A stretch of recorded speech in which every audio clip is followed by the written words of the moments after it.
을 나누려고 합니다. 이 빌립보서 4장 6절 7절 말씀 너무 참 좋은 말씀이고 또 유명하기도 한 말씀인데요. 무엇을 덧붙여서 말한다는 것이 참 조심스러울 정도로 말씀 자체가 어마어마하게 그렇게 참 우리에게 선하고 또 풍성한 것을 말씀하고 있습니다. 아무것도 염려하지 말고 오직 기도와 간구로 너희 구할 것을 감사함으로 하나님께 아뢰라. 그러면 모든 지각에 뛰어나신 하나님의 평강이 그리스도 예수 안에서 너희 마음과 생각을 지키시리라 하셨어요. 그 염려를 맡기는 것에 대해서 말하고 있죠. 염려를 하지 말라. 염려를 하지 말라. 아무것도 염려하지 말라는 하나님의 말씀입니다.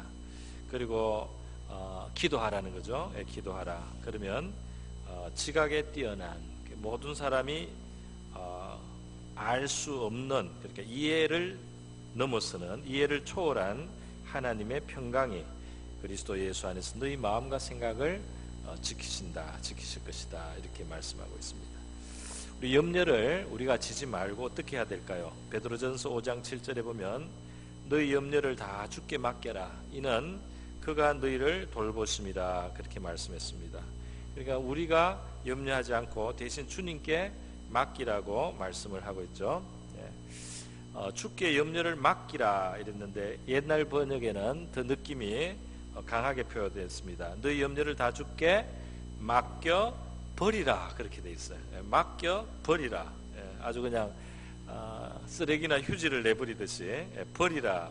아주 강한 표현입니다. 이 베드로전서 5장은 특별히 그 이어지는 문맥에 마귀에 대해서 말을 하고 있습니다. 마귀가 우는 사자와 같이 두루 다니면서 삼킬 자를 찾기 때문에 근신하고 깨어 있어야 된다. 이렇게 말씀을 했거든요. 그렇게 말씀을 하면서 앞에 염려를 다 주께 맡기라. 그래서 이것을 문맥적으로 연결을 시켜본다면 우리가 만약에 염려를 주님께 맡기지 않고 지고 있다면 우리 염려하는 것을 통해서 마귀는 우리를 삼킬 수가 있다. 우리가 염려를 주님께 맡기지 않고 염려를 가만히 자꾸 자기가 짊어지고 염려를 자꾸 끌어안고 염려를 자꾸 자기가 끼고 앉아가지고 염려를 쓰다듬고 앉아있으면은 그 마귀가 염려를 통해서 우리를 삼킬 수 있다. 이렇게 한번 생각해 볼 수 있습니다. 성경 말씀에 우리 주님께서는 여러 곳에서 우리를 친구라고 불러주신 곳이 많이 있어요.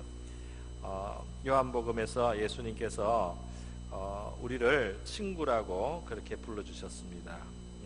그 주님의 십자가도 친구를 위하여 목숨을 버리면 이보다 더 큰 사랑이 없나니. 주님이 우리를 친구로 여기시고 목숨을 버려 사랑해 주셨다는 거죠. 또 우리가 주님의 말씀을 잘 순종할 때 주님께서 우리를 또 친구라고 더 불러주신다는 겁니다.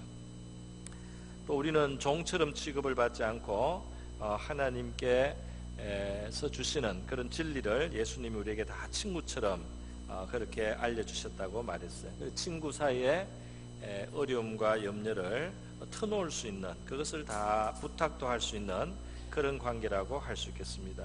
그래서 우리가 주님께 우리의 염려를 다 맡기고 아뢰는 거, 주님을 그렇게 우리의 염려로 초대해야 된다는 것입니다. 만약에 우리 자녀가 있다고 했을 때 이 자녀가 어떤 고민을 가지고 고충을 가지고 있는데 부모인 나에게 전혀 그것을 이야기하지도 않고 자기 혼자 그것을 혼자 꿍꿍 앓고 괴로워하고 견디고만 있으면 우리의 마음속에 안타까운 마음이 들 것입니다. 부모가 그것을 들어줄 수도 있고 또 그걸 도와줄 수도 있고 어떤 좋은 해결책을 해줄 수도 있는데 그것을 나누지를 않고 혼자 고민을 하고 있다면 우리의 마음이 안타깝지 않겠습니까? 바로 하나님의 마음이 우리를 향해서 그와 같다고 할 수 있겠습니다. 염려를 지고 사는 인생은 신앙에 있어서 큰 손해를 보고 있는 것입니다. 마태복음 13장에 보면 예수님께서 천국의 원리를 설명해 주셨는데 씨를 뿌리고 씨가 자라는 것으로 비유를 삼아서 말씀해 주셨습니다. 씨앗이 땅에 떨어져서 자라지 않습니까? 이 씨앗과 같이 하나님의 말씀이 또는 하나님의 진리가 우리 마음에 심겨지면은 주님의 그 복음이, 주님의 진리가 우리의 마음에 자꾸 심어지고 우리가 그것을 그대로 수용하고 받고 거기에 따라서 우리의 마음이 그 말씀에 따라 가도록 그렇게 하면 거기에서는 열매가 맺게 돼 있다는 것입니다. 그게 30배, 60배, 100배의 열매, 천국의 풍성한 삶이 우리 이 땅에서 믿는 성도들에게, 말씀을 받아서 붙들고 지키는 성도들에게 이루어진다고 말씀을 해주셨어요. 그 참고 견디면 열매가 분명히 온다고 주님은 말씀해 주셨습니다. 그런데 그 열매가 풍성하지 못하도록, 그 결과가 풍성치 못하도록 하는 몇 가지 요소가 있는데 그 중에 하나를 주님께서는 바로 세상 염려라고 말씀을 해주셨어요. 우리가 세상 염려를 가지면 그것은 마치 그 가시떨기에 이 씨앗이 떨어진 것과 같아서 그것이 자라다가 기운이 막혀서 결실하지 못하게 된다. 그 세상 염려에 우리 하나님의 말씀이 그 자랄 수 있는 그 여지를 빼앗아 버린다 하는 것이죠.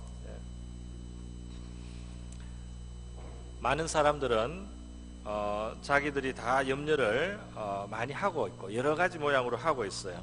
그래서 사람들이 막상 이야기를 다 들어보면 자기를 대범하다고 하는 사람이 드물어요. 자기를 다 소심하다고 말하는 사람들이 굉장히 많습니다. 왜 그러냐면 자기가 염려를 한다는 거죠. 남들이 보기에는 어떤지 몰라도 하여튼 자기는 나름대로 뭐를 어렵게 생각하고 두렵게 생각하고 걱정하고 근심하는 것이 많다는 거예요. 명랑하고 밝아 보이는 사람도 나름대로 염려하고 근심하는 피조물의 모습을 그대로 가지고 있습니다. 제가 다른 때도 말씀을 드렸지만은 제가 그 초등학교 때 예민하게 걱정을 하는 그런 기질이 있었습니다. 그때는 교과서를 나누어주고 연말에 거두었어요. 근데 그 교과서를 나누어주는 중에 사회과 부도책, 그러니까 이 지도책도 나누어줬습니다. 근데 제가 이 책을 받아서 며칠이 못 되어서 잊어버렸어요. 책을 아무리 찾아도 이 사회과 부도를 찾을 수가 없는 겁니다. 그래서 제가 그때부터 이제 걱정을 하게 되었습니다. 걱정을 하는 거예요. 나중에 연말이 되어서 교과서를 다 다시 반납해야 될 때 책이 없어서 어떻게 하는가 그걸 걱정을 했습니다. 그래서 그거를 1년 내내 걱정을 한 거죠. 그 연말이 되어서 교과서를 이제 반납을 하는데 다른 교과서도 다 반납했는데 선생님이 사회과 부도책을 반납을 안 받는 거예요. 반납을 안 해요. 그 쓸데없이 1년 내내 걱정을 했는데 그 반납을 안 받더라고요. 이렇게 이제 우리 어린아이들의 마음에도 우리가 모르는 나름의 그 염려가 있을 수 있단 말이죠. 그리고 또 불필요한 걱정을 우리가 하는 것도 우리가 알 수 있습니다. 그렇게 그랬지만은 나중에 제가 청년 때 되어서요 은혜 생활을 하고 기도 생활을 할 때 한 10여 년 이상 지나서 제 친구가, 초등학교 때 친구가 저를 만났어요. 그 친구가 저를 만나서 하는 말이 너는 어떻게 아무 걱정도 없이 사는 사람 같이 보인다 그러더라고요. 무슨 걱정이 없게 하겠어요. 그런데 하나님께 많이 기도하면서 제가 신앙생활, 은혜생활 하니까 마음에 평안이 있고 마음이 기쁨이 있어서 아마 염려가 없이 보였던 것 같습니다. 그 염려를 사실은 내가 지지 않고 많이 맡기고 하니까 주님이 마음속에 평안을 주시는 거죠. 염려에 눌려서 살지 않을 수 있는 우리 신앙생활에 특권이 있는 것입니다. 성경에 보면 예수님의 제자들도 염려를 해요. 그 중에 우리 마태복음에 보면은 17장에 보면은 흥미로운 이야기가 나옵니다. 베드로가 어느 날 그 성전 세를 받는 사람들이 왔어요. 한 사람당 반세겔, 우리 돈으로 하면은 한 15만 원. 근데 가버나움에 그 당시에 예수님과 베드로 몫으로 그 세금을 내라고 이제 그 관리들이 온 거예요. 그러니까 한 30만 원 돈이 필요한데요. 이 돈이 없어요.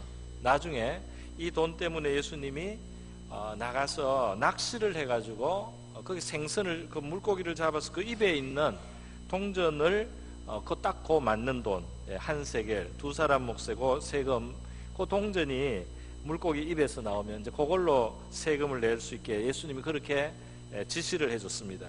근데 그렇게 물고기 입에서 그 돈을 얻게 되는 것을 보면 이 돈주머니에는 돈이 없는 겁니다. 그러니까 그 돈을 내라 하는 말을 관리들에게서 듣고 베드로가 내겠다고 말은 했지만은 돈이 없어요. 그래서 집 안으로 들어오는데, 집 안으로 들어오는 베드로를 딱 보시고 바로 예수님이 말씀하신 것입니다. 말씀하신 게 뭐라고 하면 가서 낚시를 하라 말이야. 낚시를 해서 첫 번째 걸리는 물고기 입을 열면은 동전이 있을 테니까, 한 세겔 있으니까 반 세겔 두 사람 몫이 거기 있으니까 그걸로 내라, 이렇게 말씀이 되어 있습니다. 그래서 베드로가 그 말씀을 듣고 나가서 그대로 했겠죠. 했는데 성경에는 그 베드로가 그 다음에 그런 행동을 했다는 말까지 나오지도 않았어요. 그냥 예수님이 바다에 가서 낚시를 던져 먼저 오르는 고기를 가져 입을 열면 돈 한 세겔을 얻을 것이니 가져다가 나와 너를 위하여 주라, 이렇게 말씀하신 걸로 끝났어요. 그러니까 그대로 되었을 텐데 말할 가치도 없이, 그거는 말할 가치도 없이 주님이 이렇게 말하셔서 해결됐다 하는 그런 의미가 담겨 있다고 하겠습니다. 그러니까 중요한 것은 뭐냐 하면, 예수님의 제자 베드로가 돈 걱정을 했고, 예수님은 바로 들어오시는 베드로의 베드로를 그냥 보자마자 이미 그것을 아시고 계셨다는 거예요. 아시고 계셨고 또 그것을 해결할 수 있는 길도 그에게 알려주셨다는 것입니다. 우리의 염려와 근심을 주님이 먼저 알고 있다는 사실을 우리가 믿어야 되겠습니다. 주님이 우리의 염려를 알고 계셔요. 우리 염려는 삶의 여러 영역에 다양하게 있습니다. 부모를 걱정하기도 하고, 또 자녀에 대해서 염려하기도 하고요. 배우자와의 관계에서 염려가 있는 사람도 있고요. 그리고 직장 생활에서 상사와의 관계, 부하와의 관계, 동료와의 관계도 염려거리가 있는 사람이 있습니다. 자기 몸 건강에 대해서 염려하는 사람도 있습니다. 친구 관계도 있고요. 어떤 사람은 사회 문제로 걱정을 하기도 하고요. 근데 그 중에 이제 이 재정의 문제도 하나의 문제가 되겠습니다. 그런데 예수님과 그 제자들이 같이 이야기하고 같이 대하는 많은 이야기들이 성경에 나오는데, 그게 보면 이 제자들의 관심은 이 염려거리가 주로 먹을 것이라든지 필요한 것, 이런 것에 많이 있습니다. 그래서 예수님이 거기에 대해서 한번 말씀을 하신 적이 있어요. 배를 타고 같이 가는데 예수님이 바리새인과 사두개인의 누룩을 주의하라, 그렇게 말씀을 하셨어요. 이것은 바리새인들과 사두개인들의 외식하고 위선적인 신앙생활을 너희들은 본받지 말라는 뜻입니다. 그러니까 그 신앙적인 교훈을 주님께서 주신 거예요. 그런데 제자들은 그때 이 배를 탔을 때 깜빡하고 그 도시락을 못 챙겼습니다. 떡 가져가기를 잊고 있었던 거예요. 그래가지고 떡을 안 챙겼는데 예수님이 누룩에 대한 설명을 딱 말씀을 하니까, 가르침을 하니까 그냥 떡 문제라고 생각을 했습니다. 그래서 서로 우리가 떡을 안 가져와서 예수님께서 이런 이야기를 하시나 보다. 그러니까 전혀 핀트가 맞지를 않습니다. 그러니까 예수님께서 제자들에게 말씀을 하셨어요. 믿음이 작은 자들아, 어찌 떡이 없음으로 서로 의논하느냐 그랬어요. 바로 이 마태복음 16장 바로 그 오기 전에 바로 그 앞에 무슨 일이 있었냐면, 먹을 문제를 주님이 언제나 해결을 해주셨던 거예요.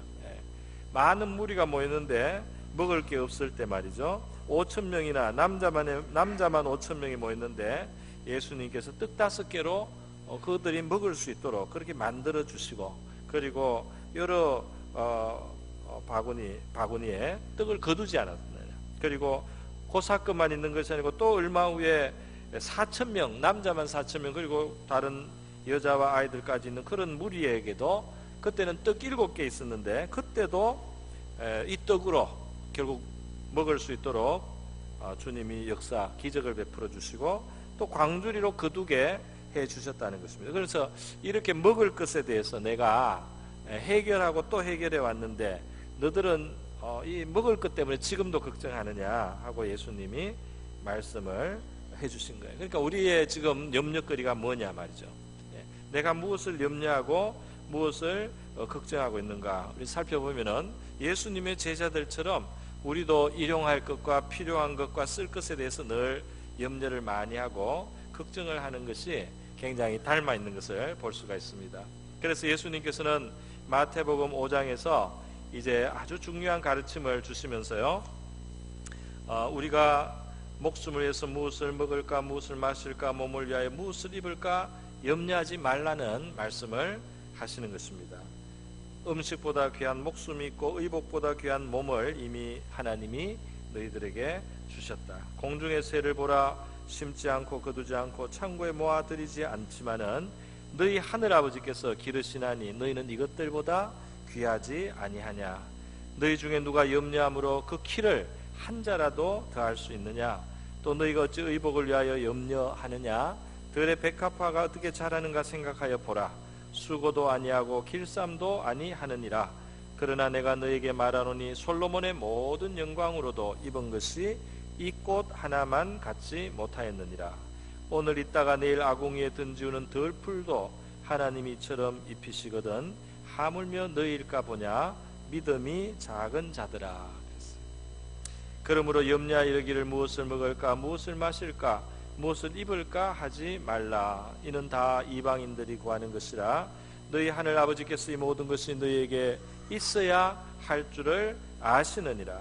그런즉 너희는 먼저 그의 나라와 그의 의를 구하라. 그리하면 이 모든 것을 너희에게 다하시리라. 하나님의 뜻을 먼저 생각하라는 거죠. 그러므로 내일 일을 위하여 염려하지 말라. 내일 일은 내일이 염려할 것이요 한날의 괴로움은 그날로 족하니라. 예수님께서 이렇게 말씀했습니다. 염려하지 말라. 근데 염려하지 말라. 재물과 일용할 것을 위하여 염려하지 말라. 그렇게 말씀을 해주신 것입니다. 여러분 우리 중에 지금 아마 지금 현재 우리가 당장 양식이 없어서 먹지 못하는 분은 우리 중에 아마 없지 않는가 저는 그렇게 생각을 합니다. 우리는 오히려 지금 다 살을 빼려고 노력을 하고 있어요. 양식이 너무 많아서 살 빼고 다이어트도 하고 약도 먹고요. 기름을 좀 제거하려고 그렇게까지 하고 있습니다. 얼마나 먹을 게 많은지요.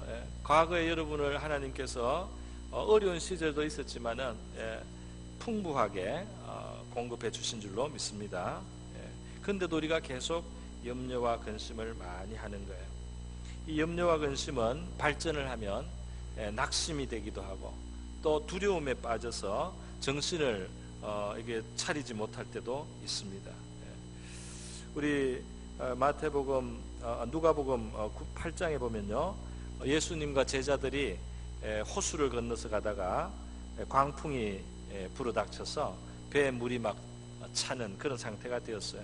그 제자들은 예수님이 그때 마침 주무시고 계셨기 때문에 주님을 깨우면서 주여 주여 우리가 죽게 되었나이다. 예수님이 깨셔서 바람과 물결을 꾸짖으셨습니다. 그러니까 이게 잔잔해졌어요. 제자들이 놀랍니다. 예수님께서는 너희 믿음이 어디 있느냐 이렇게 물으셨어요. 너희 믿음을 왜 안 사용하느냐. 예수님과 한 배를 탔는데 너희들이 그렇게 걱정할 필요가 있느냐, 그렇게 두려워할 필요가 있느냐, 그렇게 말씀을 하셨어요.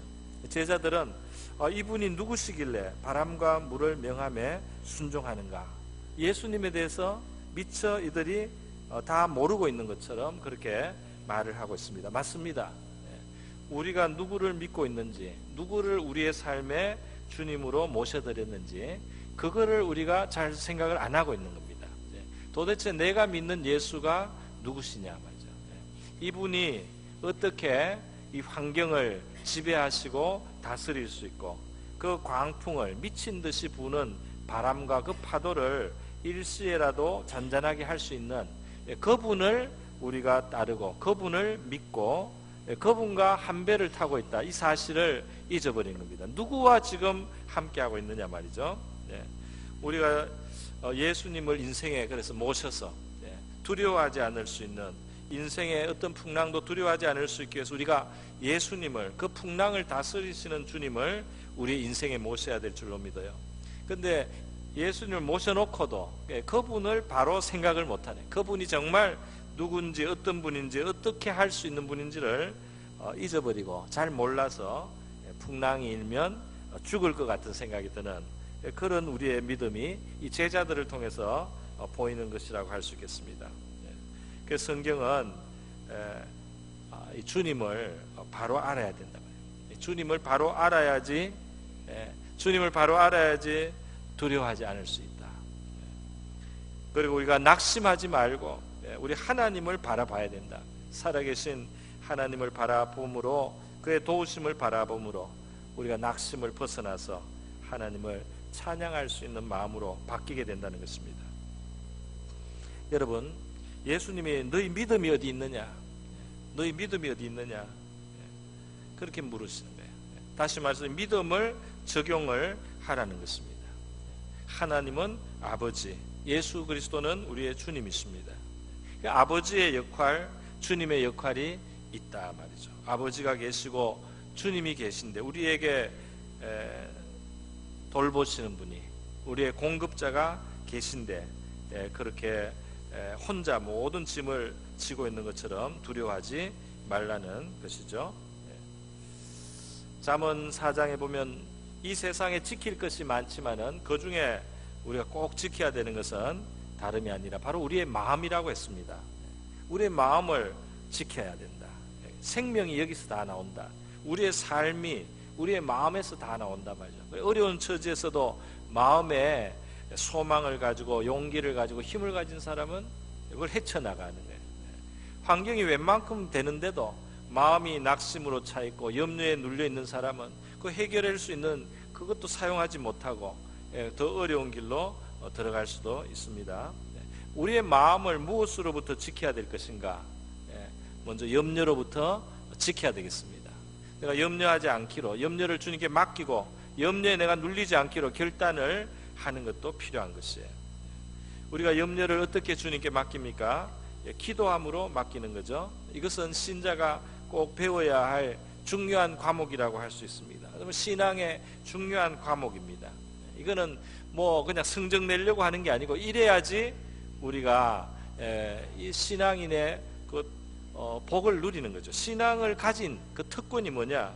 염려를 맡기서 마음의 평안을 누리고 살아가는 것. 이것이 우리가 천국 가는 그런 특권이나 마찬가지로 이 땅을 사는 동안에 얼마나 유효하고 우리에게 필요한 것입니까? 어떤 사람은 염려가 있기 때문에 기도가 잘 안 됩니다 이렇게 말하지만은 기도가 잘 되고 안 되고 이런 걸 따질 필요가 없습니다. 그냥 하면 되는 거죠. 어떤 사람은 너무 생각을 많이 해요. 이런 상황은 하나님도 어떻게 잘 해결하실 방법이 없는 것 같아서 기도가 안 나온다는 겁니다. 마음속에 하나님을 믿지를 못하는 거예요.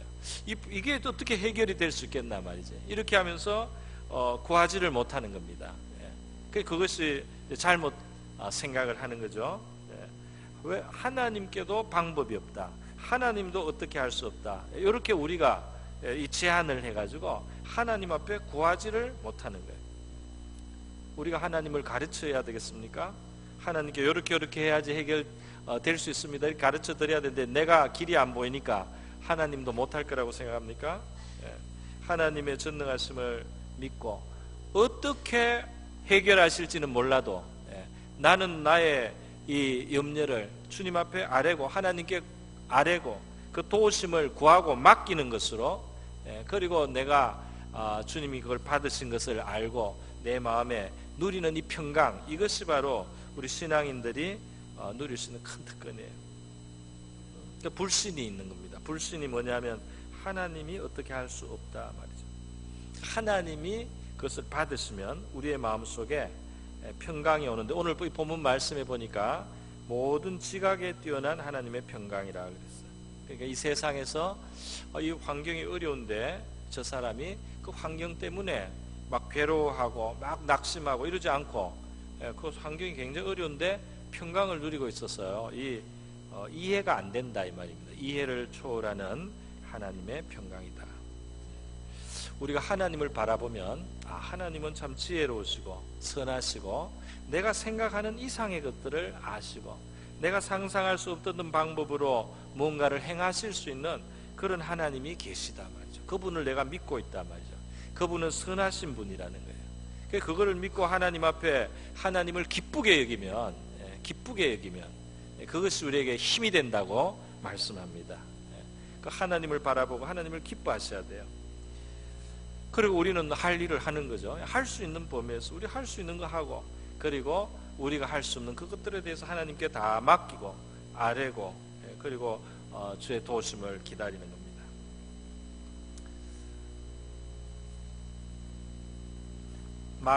이 절망하는 것은 마귀의 아주 중요한 그 수단이에요.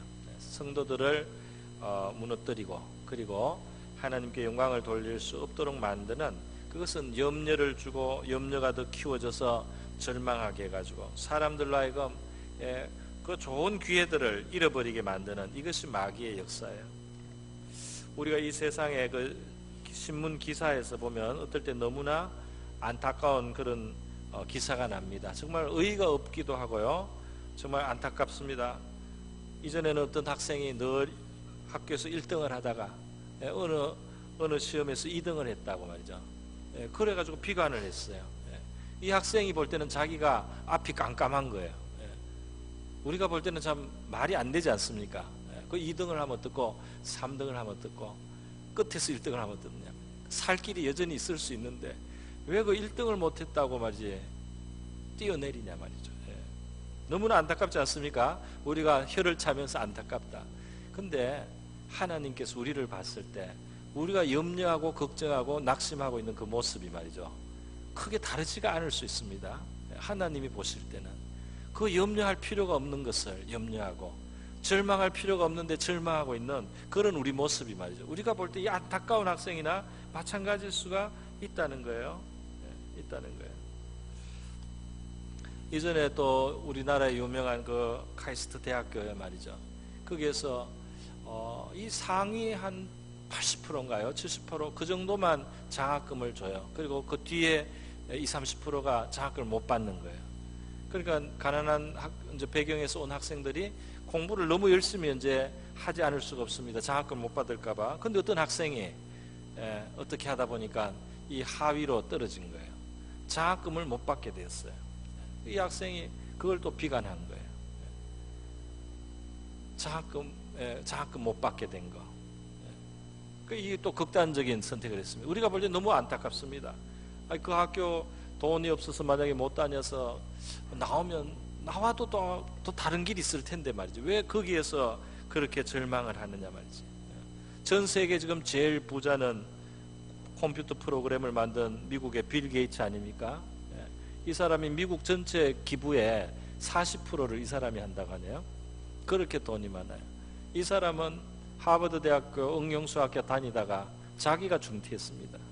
자기가 중퇴해가지고 나와서 그 컴퓨터 프로그램 만들었어요. 그래가지고 이렇게 일을 하기도 합니다. 제가 들었던 이야기 중에 또 참 뜻있는 것이 있었어요. 이분은 우리 6.25 전후로 해서요, 월남하셔서 남한에 내려왔습니다. 대한민국으로 오셨는데 북한에서 신앙의 집안에서 자라셨어요. 홀홀단신 와가지고 진짜 몸둘 곳이 없어서 나무집 처마 밑에서 그렇게 이제 잠을 쪼그려 자고, 그러면서도 이분이 대학교 준비를 했어요. 그래서 시험을 쳐서 서울 중앙에 있는 대학교에 합격을 했습니다. 합격을 했는데 등록금이 없어요, 문제는. 그래서 이제 사업가나 또 믿을 만한 분을 아는 대로 뭐 어떻게 찾아가서 그 등록금을 구하는데 말이죠, 등록금이 안 구해져요. 합격을 해놓고 이분이 입학을 못했습니다. 못했어요. 그러니까 이분이 할 수 있는 것은 뭐냐면은 시골에 나가서 농사 짓는 겁니다. 뭐 자기 땅도 아니겠지만 농사 짓는 거예요. 그래서 그분의 그 간증에는 정말 똥찌개를 졌다고 이렇게 말씀하시더라고요. 그러니까 똥장군, 똥찌개를 지고 자기가 거름을 밭에 뿌리고 이렇게 하면서 농사 지었단 말이에요. 근데 이분이 농사를 지을 때 낙심하고 절망하고 비관하고 그렇게 사신 것이 아니고, 그 농사를 지으면서도 어느 해에는 왜 호박이 많이 달리고 크게 달리고 어느 해에는 작게 달리는가, 그 관찰을 하신 거예요. 관찰을 하고 어떻게 하면 조금 호박이 더 달리는가, 어떻게 하면 더 크게 달리는가, 날씨에 무슨 영향이 있는가, 바람에 무슨 영향이, 그걸 늘 하나씩 깨닫는 대로 자꾸 정리를 했어요. 기록을 자꾸 했어요. 농사 짓는데 그만큼 신경을 썼단 말입니다. 그렇게 하던 어느 날 길바닥에 그 신문지가 하나, 신문이 하나 그 조각이 떨어져 있는데 그걸 주워 보니까요, 그 당시에 우리나라 농촌진흥청이라고 농사 짓는 법을 가르치고 이렇게 하는 기관이 있었어요. 거기서 이 농사법에 대해서 연구한 거나 그 지식이 있으면 그거를 정부에다가 제출을 하라는 그런 내용을 본 거예요. 그래서 이분이 자기가 정리한 걸 가지고 냈습니다. 냈더니 이게 이제 합격이 됐어요. 그래서 정부에서 이 사람의 형편을 보고 이 사람을 나중에 유학을 보내줬어요. 이분이 미국에 유학 갔습니다. 그 한국의 중앙에 있는 학교는 못 갔지만은 시골에 가서 똥장군을 치다가 결국은 하나님이 보내주셨어요. 그렇게 해서 거기서 유학을 했는데 그냥 공부만 한 것이 아니라 결국은 눈이 열려서요, 사업가가 되고 그 사업을 하시게 돼서 큰 사업가가 됐죠. 이 간증을 제가 직접 들었습니다. 그러니까 여러분, 우리 염려하고 근심하고 걱정하고 요렇게 안 되면 망하고 요렇게 안 되면 어떻게 되고 그렇게 우리가 지고 있는 것이 하나님이 볼 때 1등 못해서 2등 했다고 비관하고 장학금 못 받아서 이제는 인생이 끝난 것처럼 생각하는 그런 학생들, 정말 안타까운 학생들, 그 모습이 저와 여러분의 모습하고 하나님이 보실 때 많이 다르겠습니까? 하나님을 모셨는데요, 주님을 모시고 있는 우리가 염려, 근심, 낙심, 비관하는 거, 이거는 아니라는 것입니다. 이것이 안 되면 끝난다, 그런 거 없습니다. 제가 알던 장로님 한 분이 사업을 하셨어요. 아주 부친의 가업을 이어서 이름을 알만한 그런 사업가입니다. 제가 담당하던 부서의 부장이셨어요. 나중에 이제 오랜만에 한 20년 만에 만났어요. 간증을 쭉 해요. 이분이 그동안 무슨 일이 있었느냐, 부도가 나가지고 부도가 났어요. 부도가 나가지고 감방에 갔다 왔어요. 감방에 갔다 와서 그 감방에서 받은 은혜를 한참 이야기했죠. 감방에서 하나님은 얼마나 많이 은혜를 주셨는지, 감방에 갔더니 정말 은혜를 많이 받았다. 거기서 하나님이 또 주시는 소명을 받았다. 감방에 가서 내가 할 일을 깨달았다. 그래서 아주 은혜로운, 원래 신앙이 진실하고 좋으신 분이지만 그렇게 이분의 신앙이 더 넉넉하고 더 풍성해진 걸 제가 봤어요. 할렐루야. 부도 났다고 끝이 아닙니다. 그렇지 않습니까?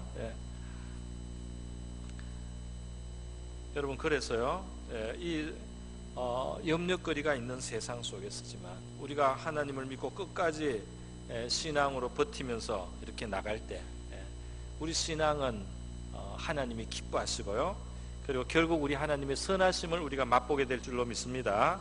합력해서 선을 이루심을 믿으라는 겁니다. 데살로니가전서 5장 18절에는 범사에 감사라는 말씀도 있습니다. 왜냐하면 범사에 사실 하나님은 우리가 감사할 만한 그런 역사를 베풀고 계시기 때문에, 또 베푸실 것이기 때문에, 그렇기 때문에 범사에 감사라, 감사를 살려라. 지금 염려할 것이 있는 사람들에게 염려하지 말고 오직 기도와 간구를 하는데 먼저 감사함으로 아뢰라. 우리의 마음에 이 부정적인 마음, 이 부정적으로 자꾸 기울어지는 우리 마음을 치료하는 해독제입니다. 감사하라 말이죠. 지금도 감사하고, 지금 지나간 것도 감사하고, 지금 있는 것도 감사할 것을 생각해보라. 이 마음에 있는 이 부정적인 염려하는 그 독을 없애기 위해서 이 감사의 이 리스트를, 감사의 제목을 하나하나 꼽으면서 감사를 하면서 기도를 시작하라고 이렇게 권면하고 있는 거예요. 우리 염려하지 않고 하나님 앞에 기도해서 먼저 최소한 문제가 언제 해결될지는 몰라도 먼저 지금 우리 성도들은 평안을 누릴 수 있습니다. 할렐루야. 오늘 본문의 말씀 그거예요. 지각에 뛰어난 하나님의 평강이 너희 마음과 생각을 지키는 것. 이것은 우리 성도들은 언제나도 확보할 수 있는 거다 말이야. 그래서 이번 여름 동안에 여러분 우리 목장 연합 예배 대신에 우리 심야 기도회로 하지 않습니까? 그 기도에 염려 근심 있는 분들은 나와서, 염려가 없다고 나오지 마시고요. 염려 근심 있는 분은 더더욱 나오셔서 그렇게 좀 기도를 많이 하나님 앞에 하시기를 바랍니다. 마음이 무거우면 기도가 좀 잘 안 나오는 것도 사실이에요. 그러나 그 순간에 중요합니다. 계속 기도가 힘이 없어도 그 기도하는 거. 우리 기도가 힘이 있기 때문에 뭐가 되는 것만은 아니에요. 하나님이 들으시기 때문에 일이 이루어지는 거지. 그래서 내 기도는 힘이 없어도 기도를 들으시는 하나님은 힘이 있기 때문에 내 약한 기도도 괜찮습니다. 강한 하나님이 들으시기 때문에 괜찮아요. 어느 사이에 마귀의 힘은 꺾이고 말이죠. 우리의 마음에는 평강을 얻습니다. 지나간 세월을 우리가 생각해 보면 과거에 우리가 어릴 때 걱정하던 게 있었습니다. 우리 청소년기에 걱정하던 게 있었고 자라면서 걱정하던 거 있었습니다. 옛날에 걱정한 것들 지금 어디에 갔습니까? 지금 잊어버린 것도 많아요. 일기장을 뒤져보면 이때 내가 이런 걸 걱정하고 있었구나. 나 감감이 다 지나가 버렸어요. 그런데 오늘 우리는 그렇게 지나갈 염려들을 붙들고 있는 경우도 많이 있습니다. 그러니까 심각한 문제라고 할지라도 하나님을 의지해서 기도하고 맡기고 그렇게 헤쳐나갈 수 있다고 주님은 말씀하고 있습니다.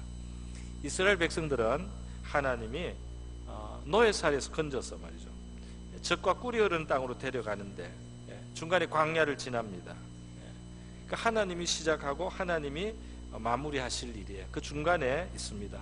우리가 하나님을 믿고 예수 그리스도를 영접하면 바로 이스라엘과 같이, 그러니까 하나님과 같이 가는 삶이 됩니다. 그러면은 이 삶에는 하나님이 이 책임져 주시는 것이 있어요. 하나님이 책임져 주시는 게 있어요. 그 좋은 곳을 향해서 나가고 있습니다.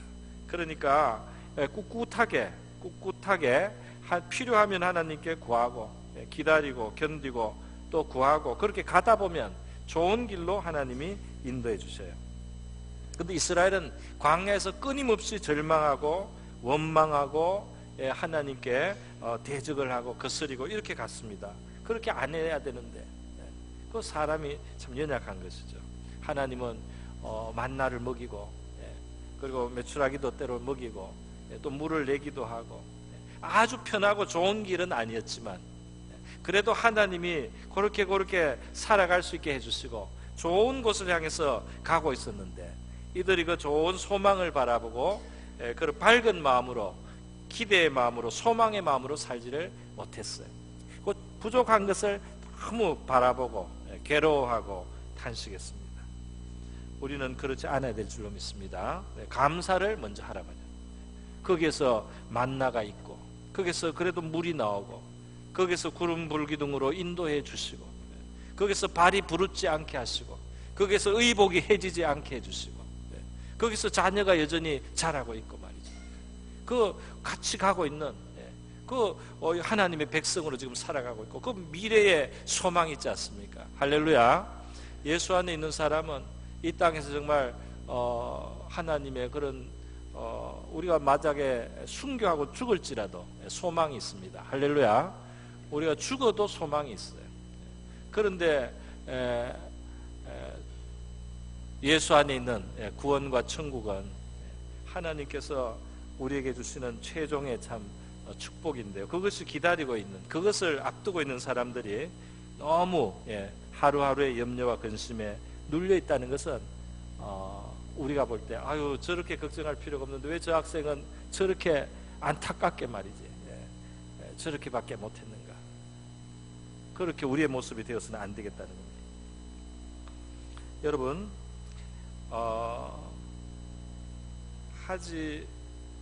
내가 염려하지 않고 사는 것은 너무 이 세상을 살면서 염려를 다 안 하고 염려를 지지 않고 산다는 것이 그거 너무 지나친 거 아니냐, 감히 그렇게 해도 되느냐, 이렇게 우리 마음속에 깊은 데는 그렇게 우리가 생각하고 있는지 몰라요. 염려는 당연히 해야지, 염려를 맡기고 어떻게 사냐. 아니, 근데 성경은 그 상식적인 보통 사람의 생각을 말하는 게 아니에요. 성경은 믿음의 길을 말하는 겁니다. 염려하지 않을 수 있는 이유가 너희에게는 주어져 있다. 돌보시는 분이 계시다. 돌보시는 분이 있다. 너희는 염려하지 않을 이유를 가진 사람들이다. 염려하지 않을 특권이 있다. 염려하지 말라고 명령을 받고 있다. 그렇게 말합니다. 그래도 염려거리가 생기죠. 염려거리가 있습니다. 그러니까 기도와 간구로, 특별히 감사하면서 그것을 구하라. 그러면 최소한 마음의 평강을 확보한다. 할렐루야. 그 다음 문제는 그 다음 때에 맞게 하나님의 때에 하나님의 방법으로 되겠지만은, 너희가 그 염려를 주님께 맡기는 법을 배우면은 너희의 마음은 일단 평강을 확보한다. 이거를 확실하게 말하는 것입니다. 염려는 오히려 기도의 동력으로 삼았어요. 감사해서 우리가 염려에 찌든 마음을 해독시키고 기도의 문을 여시기를 축원드립니다. 우리 하나님의 신실하심을 우리가 경험하게 될 줄로 믿습니다. 다 같이 한번 기도하겠습니다. 이 시간 우리 기도할 때 하나님 우리에게 염려하지 말라고 하시고 또 우리를 돌보심을 감사합니다. 제가 그것을 믿겠습니다. 또 믿음을 더해 주시고요. 그리고 지금 내가 지고 있는 문제, 재정의 문제든지 관계의 문제든지 미래에 대한 염려를 주님 앞에 기도합니다. 내가 늘 맡겨서 주님이 주시는 지각에 뛰어난 이 하나님의 평강을 누리며 살게 하옵소서. 다 같이 기도하겠습니다. 기도합니다. 하나님 아버지, 오늘 염려하는 이 세상, 아버지, 연약한 우리 인생들 너무 무거운 짐을 지고, 하나님 우리는 하나님이 아닌데, 또 아버지 이 땅을 우리가 지나갈 인생인데 하나님 너무 무거운 짐을 지고, 또 아버지 너무 어떨 때는 작은 것을 가지고, 어떨 때는 지나가면 잊혀질 문제조차 우리에게는 너무나 큰 염려가 될 때가 있습니다. 하나님, 그것이 아니면 안 되는 것처럼 생각하는 그런 아버지 좁은 마음, 좁은 생각도 있습니다. 하나님 아버지, 길이 많이, 하나님의 많은 아버지 살 길이 우리 하나님께서 주실 수 있음을 우리는 아버지 기억하게 도와주시고, 하나님 아버지, 우리 하나님의 도우심이 아버지 우리의 아버지로서 또 우리의 주님으로서 하나님은 우리의 염려에 대해서 이미 아시고 아버지 관심을 가지고 계시다는 사실을 우리 성도들이 기억하게 도와주시기를 원합니다. 우리 성도들이 그것을 기억하게 도와주십시오. 우리 주님이 누구신지를 기억하게, 말씀의 한마디로 풍랑을 잠재우실 수 있는 바로 그 주님과 우리가 같은 배를 타고 그 주님을 모시고 그 주님을 제자로, 우리가 그 주님의 제자로 살기로 하고 주님을 우리가 믿고 따르지 않습니까? 주님, 우리의 마음에 창조주이신 하나님을 모시고 그 하나님을 그 하나님의 선하심을 믿을진데, 그 하나님의 지혜로우심을 우리가 기억할진데, 주님 또 과거에 응답하신 것이 있는 많은 믿음의 우리 경험을 가진 우리 성도들, 하나님 지나간 그 하나님의 발자취를 아버지 잊지 않게 하소서.